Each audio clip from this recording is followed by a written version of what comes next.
E aí pessoal, tudo certinho? Hoje eu vou trazer pra vocês um seminário dos equinodermos.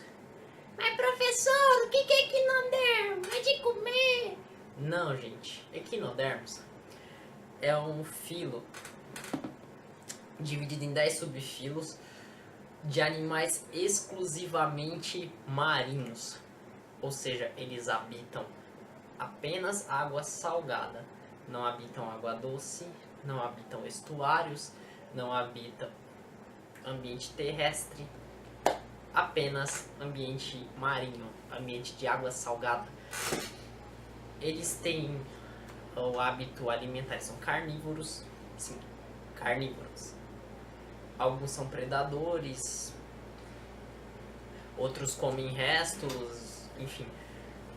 Sobre o hábito de reprodução deles, eles são dioicos, ou seja, cada indivíduo possui apenas um aparelho reprodutor.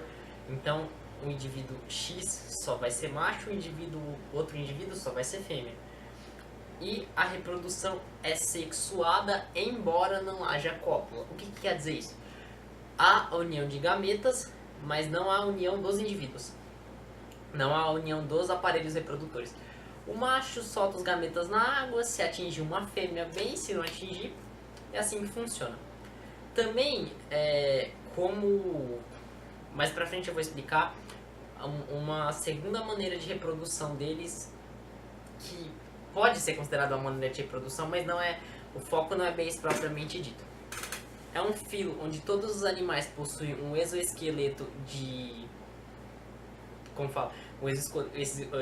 Exoesqueleto de cálcio, e alguns deles possuem espículas. Pequenas, tipo espinhos, assim. Não é uma regra geral, mas alguns possuem.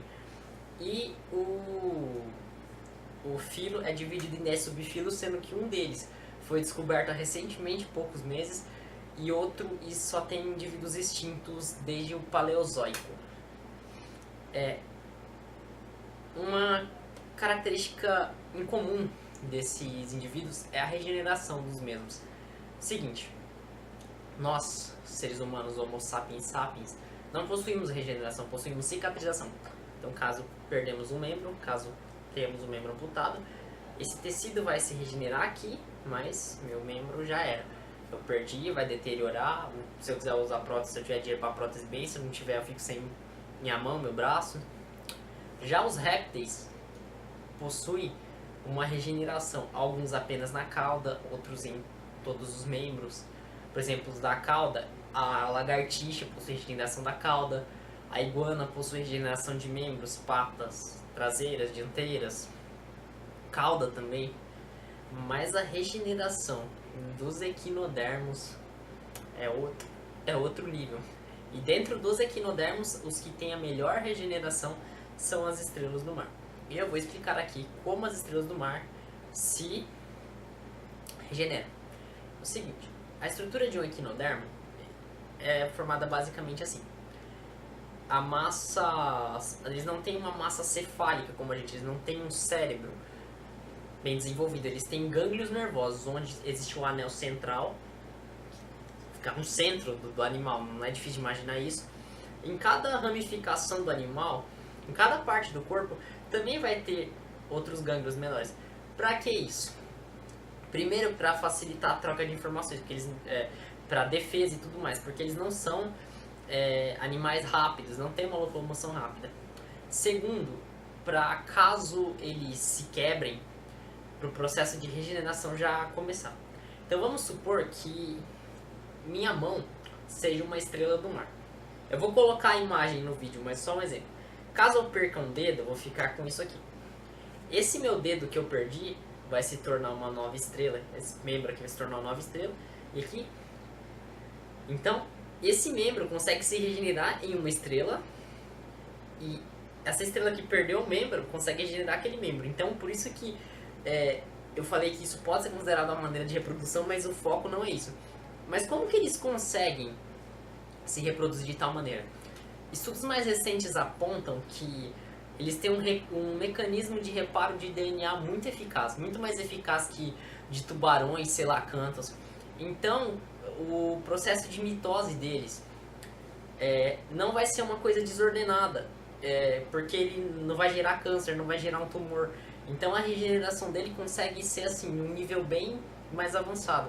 Outra coisa que deixa essa regeneração bem superior à de todos os outros animais é o fato deles possuírem gânglios nervosos pelo corpo inteiro. Então, imagine que tem pequenos cérebros em cada parte do corpo. Então, se cortar um pedaço daquele lugar, vai ter um cérebro ali. Como se fosse um cérebro, não é um cérebro, mas deu pra entender. Então, aquilo já vai receber os estímulos, é como se cada parte de um todo já fosse um todo, entendeu? Então, esses seres são, assim, fantásticos. Eu, quando peguei o tema do trabalho, já olhei com aquela cara de nojo, eu falei, nossa, estrela do mar. Mas me arrependo disso, estudei sobre eles e, olha, posso até pensar em me tornar especialista sobre eles no futuro, porque os bichos são fantásticos. Bom, eu já falei sobre alimentação, já falei sobre o lugar onde vivem, já falei sobre a regeneração deles e já falei sobre a reprodução deles. Falta falar mais alguma coisa? Já falei que são dioicos, predadores ou detritivos, né?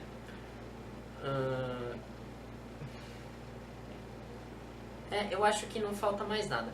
Então, caso tenha faltando alguma coisa, ou caso vocês não tenham entendido o que eu expliquei, vai estar o textinho ali, pessoal. Eu tô fazendo um vídeo com essa cara de desânimo, porque eu acabei de sair de um churrasco. O vídeo que o Matheus gravou comigo lá ficou um cu, ficou uma bosta. Pois é. E tanto é que eu tô, você viu? Tô bem arrumado aqui, pá, não sei o que, bonezinho. Então, tô sem fazer zoeira, sem fazer palhaçada. Então é isso aí, pessoal. Eu vou cortar, editar e salvar essa porra aqui. Falou!